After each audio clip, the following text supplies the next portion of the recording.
कम ज़र्फ आदमी, ये नहीं बचेगा।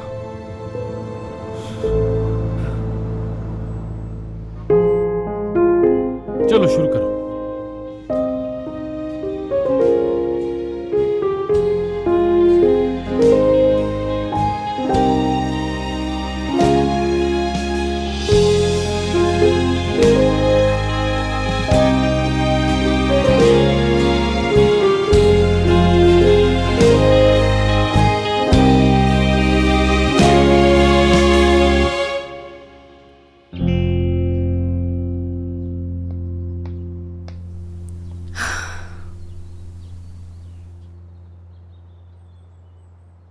ये क्या किया तुमने फरहत?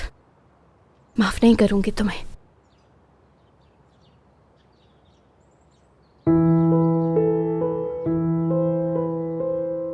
आंखें खोलो अपनी। वो जो अंदर सांप है ना, हम सबकी जिंदगियों को डस रही है वो। मुझे पूरा यकीन है अंगूठी उसी ने चुराई है।